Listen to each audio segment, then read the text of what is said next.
Well, it looks like we're live. And it's Lisa Kneller here with Unstuck, the Road to Reinvention. I have a guest tonight, Carmella Diamond. I'm going to introduce her in just a moment. But this show is really about moving forward in life. And there are so many times that we reinvent ourselves. We don't even realize we're doing it. What would be really nice is if we were more conscious when we are going through transition and reinventions in our lifetime. And so this show is really about sharing that, inspiring you to create your own new self and reinventing yourself over and over again if you'd like. And we're hoping to inspire you to do that.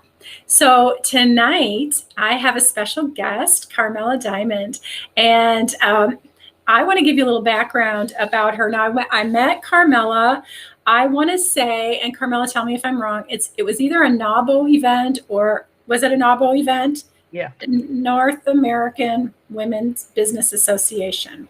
And Carmella had an event at her home where she, as the chef, created a most amazing meal.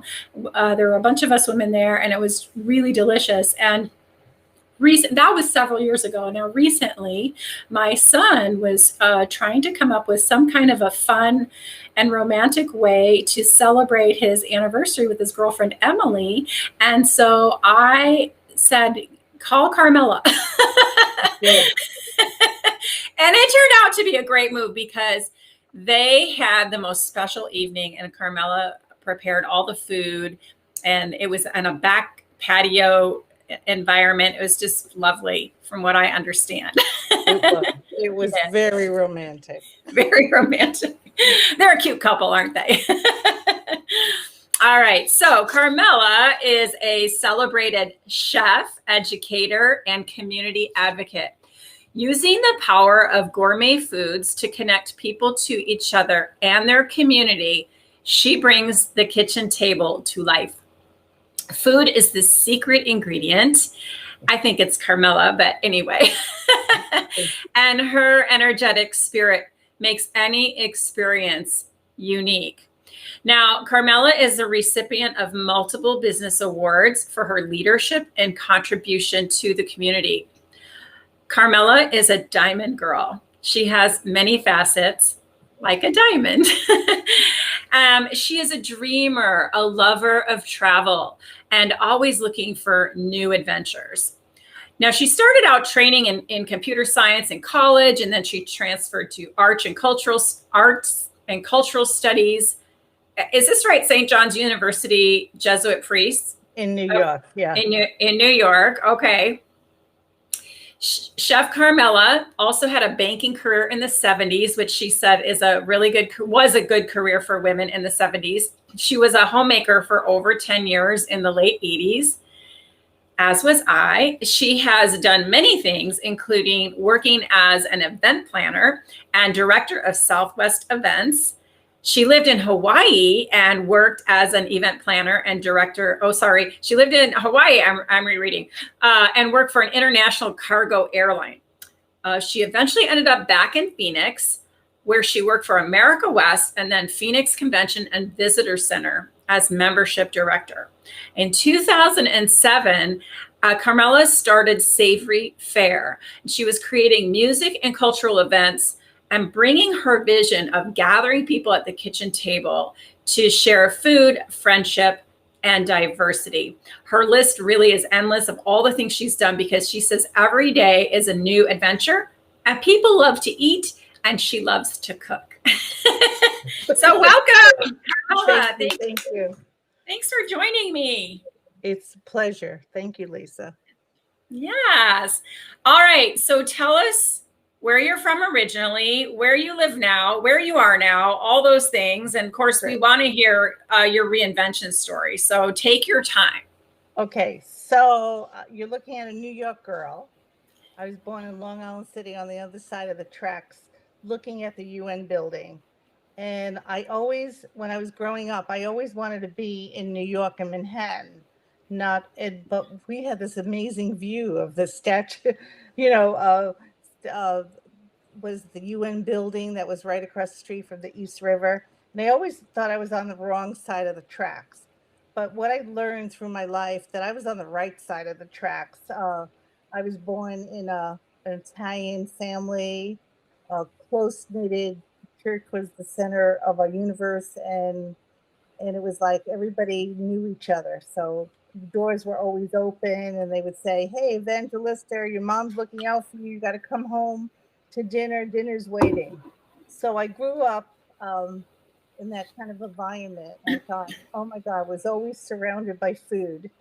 It was like, if you didn't like your food, your aunt down the block was calling you to say, "Hey, come over with your cousins and eat." So I've been obsessed with eating. My mom was born in Italy. My father here in Long Island City, in the house that I grew up with. In So I had always this desire that food was the center of the universe, and that sitting at the table was not just eating. It was like an experience that you got to talk to how your day was, how school was, how your family. It was the time that we all gather together. So that's where I was brought up. I am now in New York.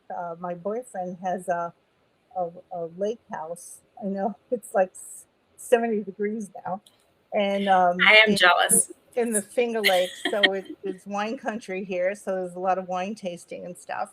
And I just moved from my home in Scottsdale to build a new home in Surprise and Buckeye in a Del Webb community, because after this COVID, I realized that everything was what was really important to me and what was missing is community. So I thought how cool that was to have a brand new house, and I have to furnish it when I go back, from my trip here. But I'm looking forward to that adventure also. And it has a great gourmet kitchen. So I imagine it yeah, does. it does. It does. So that's kind of the scoop of where I'm from. I think, and I've done a lot of traveling, and everywhere I go, I was, the food was always the center of what I wanted to learn. Because I think one of the things that was so profound is living in Hawaii and having that cultural difference there, and learning that you had to learn there, that I was the outcast, coming to a place where I had to learn their culture and their diversity, and then, try to be accepted there and not have this big attitude that if you're from New York, you know everything. So So that was one of your reinvention stories. Like, where would you say reinvention started for you? Like, a lot of people go to college and they start a career, and sometimes they're in that career for 10 to 20 years, and sometimes they're not. They move around a lot or whatever. I think more and more people are moving around more now than ever before. well, So, the coolest thing about one of the things that I'm really proud of reinventing something was I was uh, because I was a homemaker, and no, I had a career. I commuted 2 hours each way because I was living in Connecticut, and I was going to Manhattan because I had this great career path. I was on their management training program for Chemical Bank, which is now Chase Bank, and we're talking, late 70s, where they had to hire women to get in these programs. So here I am, a banker traveling, and then I became a homemaker, so I had to give up that career. But when I moved here to Scottsdale and was going through divorce, one of the things that was so one of the things that I had to contend with is how do where do I start? And I had to start again. I walked around. I said, "Oh, what place would I really like to work?" And I was walking around. There was this little private bank that was opening up in Gaming Ranch called Founders Bank, and they hired me as a teller. move a little closer. Move a little Yeah, closer. they Yeah. hired me as a teller, and I became and I helped put their. And they said, "What are they going to do with Carmella? She can't count money, and she's the worst teller that they probably have." But all the people wanted to hang out with me when I came in, and they wanted to talk to me. So I created a loyalty program that I would travel. It was called the Founders Club, and put together all these events for the bank if you put a certain amount of money in, and created a bank club, which was awesome. And I got to travel, cooking classes in the bank, movies. We did uh, shows and did events to go to get a gamage. So I created like kind of a club there, which was pretty innovative. So that was the start of taking something and making it, kind of unique. And I've always thought outside of the box, kind of thing. Yeah. It sounds like it. It's not, it just doesn't sound like something I would be good at, but I can really appreciate someone who can do that and just kind of on the fly, like it just comes to you creatively. So that's really cool. Aside from starting Savory Fare and becoming a chef, and we'll get to that, what occupation comes into a close second to that? Okay, one of the things that I am probably very proud of, because it took a lot of courage to do this, was to move myself and go to Hawaii. And because I was on a team management training program for Landmark Education, and it talked about how we were a team together, and we taught, and one of the games that we were playing as a team was what would our life be being in paradise? And for me, it was like my life would be that, being a mother would work, having a career would work, my spirituality would work, also, dating and being a single person, So I just think that it gave me the ability to say, hey, what would be the most connection of living in paradise? And I thought, oh, I would love to live in Hawaii. So, so it's like, okay. And then I'm at a luncheon for this woman called Betty Ward, was getting an award, an Athena Award, and I'm there, and they said, oh, I head up an airline, and we're looking for somebody to kind of maybe manage your customer service. And do you know anything about air cargo? And I said, no. And they said, great, that's fabulous. We're going to train. I said, okay. But I think and if anybody's ever been in sales, it's not about sales. That you're selling trust, you're selling yourself, you're selling the company, because you're part of the company. So and I was there for 2.5 years, and actually love that experience, that I was able to kind of create something, and something that I never knew about. But I guess it took a little amount of courage and a whole bunch of fear to say, all right, well, I can always start all over again. And Yeah, I think that's probably, and you might have some tips on this, but I think having that attitude is probably the key to really trying something new. Is just going, what's the worst that can happen? I could fall flat on my face, and I would just get up and do it over. Start over. So right, and I think creative people, and of course, being a chef, you're very creative. Yeah. We crave that. It's like, okay, I've done this. I was successful for 8 years being the Founders Club director. What else could I kind of create from nothing? And again, it's like, all right, well, I created, my career of being a teller, and created that. I could do this. And especially being a mother, I think that was the ultimate of, hey, I could, look what I created, and I didn't know anything about it. I remember when I was in the hospital with my son, Matthew, and I think I was 24 years old when I had Matthew, and I was crying and saying, take the baby back. And they said, well, you can't do that. I said, oh yeah, but I don't know how to change a diaper. I don't know how to do anything. I don't know how to be a mother, And they said, I'm crying hysterical. So the nurse takes me in the other room and says, okay, well, you can't leave the baby here. You have to take it home. So we're going to teach you how to change a diaper. So I think that is, once we kind of hook onto our fear of the unknown. I think once you overcome that, you could overcome everything. Yeah, yeah. And just be maybe open and willing to learn something new, like how to change a diaper. Yes. That's a What great story.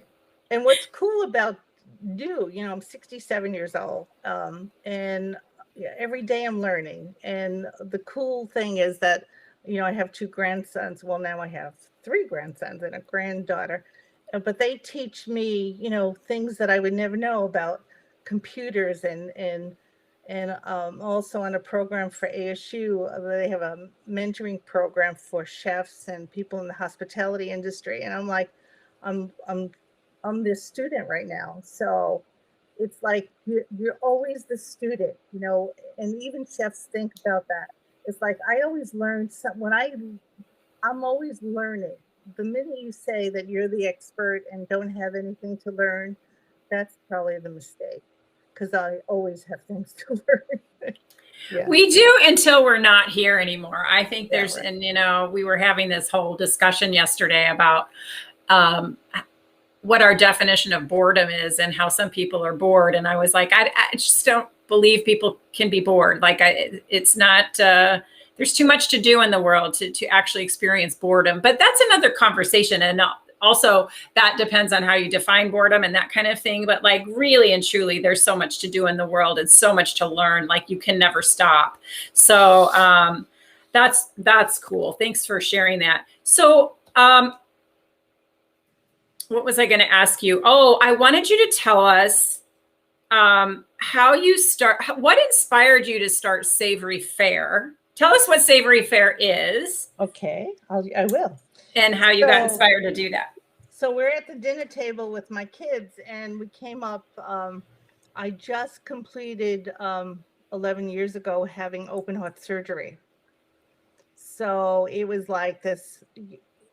If one day you are perfectly healthy, never went to the hospital, never, the doctors there or whatever, and then the next day they tell you, well, if your mitral valve is not working, you better get in there before you have a stroke and die. It's like, okay, no, not me.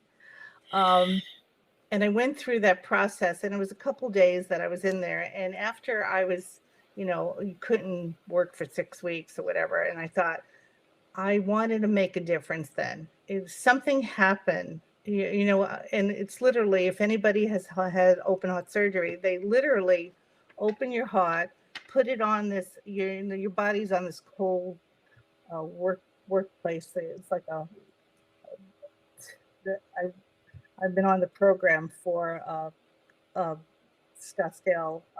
I'm on the patient advisory committee, so we took a tour afterwards, and I'm saying, oh my God, they literally disconnect your heart. And after that, it was like everything else was kind of meaningless. It didn't matter what kind of house you had, it didn't matter what kind of car you driven. It's like, who cares? Right. And I thought I felt at that time that I wanted to make a difference.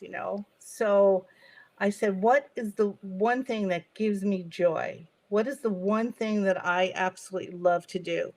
And it was, and that's when you met me with NABO, and started with that. And I knew that I knew nothing about running a business. It's like, okay. So I figured I actually applied for a grant and got a grant for Women's Enterprising Foundation, and they paid for my NABO experience for a year, and they gave me all this mentoring. And so I think the most important thing is desire to do something. And then when there's a will, there's a way, and then you start asking people for help. But it was that one moment that after I was recovering, I didn't want to be, I was so stressed out. I was in a very high-end stress job of doing destination management. So when people would come into Arizona, we're the ones that hired, the bus service. We did all those hotels. We set up all the events, and it was actually really fun. But the stress level was intense.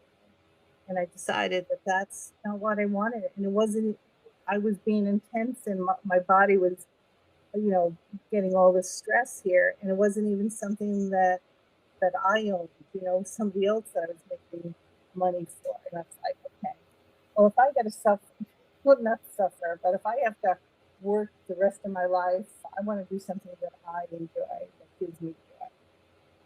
So, and then it was cooking. And then I started inviting people to my homes. And that was one of the first things that you came to, Lisa, where it wasn't about, it was about gathering people.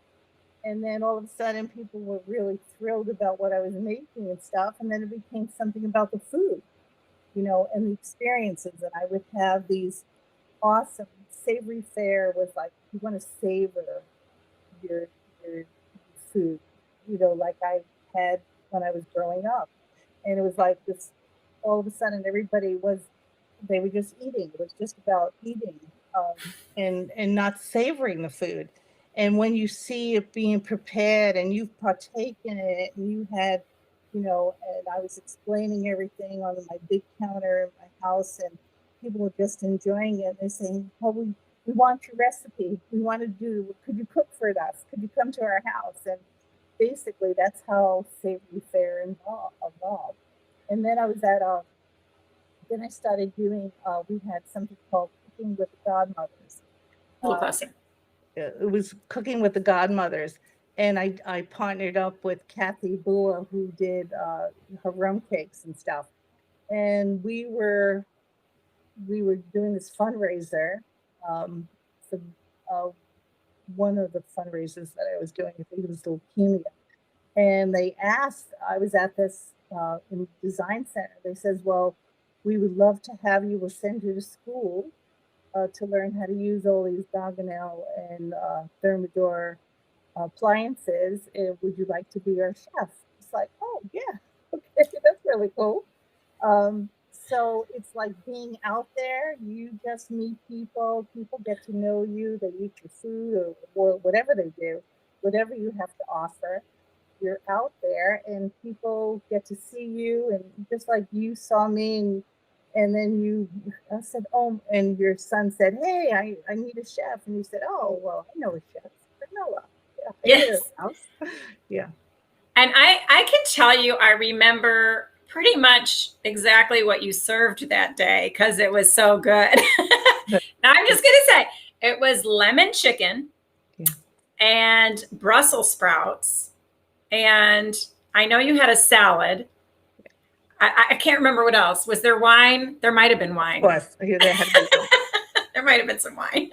But do you remember that I had to be in their price point, which was like, I can't make it for that. I can't, but it was like, well, we only have this much amount of money. Remember, it's like people are not going to pay more than that. I'm like, okay, let's figure it out. But wow. So I didn't realize that. So you really, wow. Okay.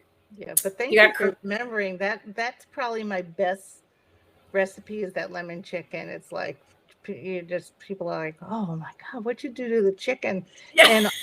And you know what I did? I made it drunk. So I put wine in it. Well, it was fabulous. And I remember what it looked like. The Brussels sprouts were amazing too. So it was just a fabulous meal. And I love food. Like, who doesn't? But I really, like, my husband doesn't really like food. I'll be honest. He's not fun to cook for. But I could be a gourmet cook just for me. Like, I would never go into business doing it. It's too much work to me. But I love food and I love company and all of that. I find a lot of pleasure in cooking for my own family and being around the table and talking. So I totally get what you're doing. It's such a blessing, And if you do you have what are your top 3 dishes that you like to? Well, one of the things that I am so proud of is I did a dinner called a Frank Sinatra dinner. And basically I picked all the foods that he loves. He's from from a town in Italy, close to where my parents are from, outside of Naples. So we are great at making eggplant parmesan. So it's eggplant parmesan. Oh, eggplant parmesan. Ooh. So lasagna, eggplant parmesan. probably my forte is Italian food. And, I mean, that's my culture.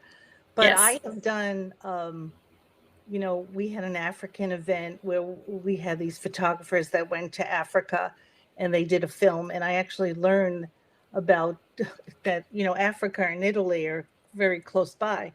And so when I did research about it, they had Mediterranean vegetables, and I'm making, with palm butter and vegetables and little sweet things, and adding coconut and raisins to things that I'm like, oh, this is almost Mediterranean. This is almost Italian food, just sweeter thing, and they call it African food. So, Oh, and, interesting. and it's doing research. But the cool thing is, I it's not even about the food; it's the experience that you have. So it was like with the Frank Sinatra, we hired someone that sang Frank Sinatra themes, and it was in a wine vault that we did it. We had this private, 7-course dinner, and I think that was the coolest thing. And we had pairs of wine. Oh, it's just fabulous. So that was one thing that I absolutely loved to do. But also we had it where I made paella. I did something for NASCAR races about 2 years ago, and so I did some research about this hotel that I was going to be at. It was a Spanish Inquisition that was there. So it's a mixture of Mexican and Spanish food. And I put that together. And then we had an evening in Tuscany where the whole outdoors was in, we kind of created like a villa with all these lemons. It was just fabulous. And then we had a big cookout for the NASCAR races, the drivers there. They just loved, loved the food. It was so amazing that I had all these people that said, "Oh no, we ate at the races," and they were just like going out for 2 or 3 things, So that again was phenomenal to have that experience there. Yeah. Oh, wow. Yeah, that sounds amazing. But again, Cool. I love what I did for your son and Emily. They just wanted something that was private just for them, and Mhm. to kind of like say, okay, what do you love? What's the best foods that you love? And then go down the list and just kind of make what people love. Well, with that, let's just talk about where people can find you. What services are you offering? Just to sort of recap, you're cutting out a little bit, so just Okay. yeah, just So, talk loud. okay, great. I'll do that. Okay. Yeah, my kids always say I talk so loud anyway. um, let's see. Carmella Savory Fair. I'm taking a little break, a couple months here, being in with my family in New York and my friends. So, but you could find me on carmellasavoryfair.com. And I just completed having some weddings that I did before I left. I'm going to do some retreats when I get back in the fall. Call me. I'd love to talk with you and kind of create your own private dinner. I know what's really cool is that people have been, families are wanting to get together again. So having families do kind of a team cooking class that I could do and prepare, which would really be cool. Coming to your backyard, or you can come to my new house. Um, no I will furniture be yet. there. No furniture yet, but so I can come and kind of create an experience for you in your home. So just either call me or email me, and I'll be happy to talk to you about what I could kind of serve you. But I'll be around. We're looking to. I also teach at the villages spas. There's one at Gainey Ranch and one in let's see, they have the DC Ranch, and I'm looking to do more stuff on the west side that because that's where I'm moving now. But I'll come to your home. We're going to do something, Lisa. This is really cool. Coming up with, I partner up with Bridges Connors, who's she's an organizer, and we've done about 24 events there where you bring items that you want to exchange, And she talks about organizing your closets, how to do that. I get to cook. We have some speakers that either talk about feng shui of your clothing, why you should wear something, why you hate this item, and give it away. So literally you're going shopping and you're taking, so I'll bring 10 items and then I get to choose 10 other items, and all this is recycled. And, and I've had Dory Morales, who heads up Green Living Magazine. We had it at her place and talking about, reimagining your clothes and your house. And it's really cool. I think at one time we forget that, we don't have to throw things away. We can kind of recreate it. And that's what I think about my cooking also, or what I teach in your cooking is like, you take something that's in your refrigerator and you recreate it for another meal. I've heard that, like somebody like you could come in and go through the fridge and the cabinets and whip something up, just, because you know how to do it. Well, I've done something with the school system where I went to Scottsdale, Laguda School. They asked me to come in because my grandkids are there and stuff. And I taught them how to make 5 meals out of chicken. So, and it's like, oh, well, we made this, that, and the other thing. And it only took 1 chicken. It was really cool. What did you make? Chicken salad? I made chicken salad. We made chicken enchiladas. I made chicken soup. We made, of course, roasted chicken with potatoes. And, oh, yeah. Yeah. So it was like, okay, all it takes 1 chicken, a little imagination, a little more spices.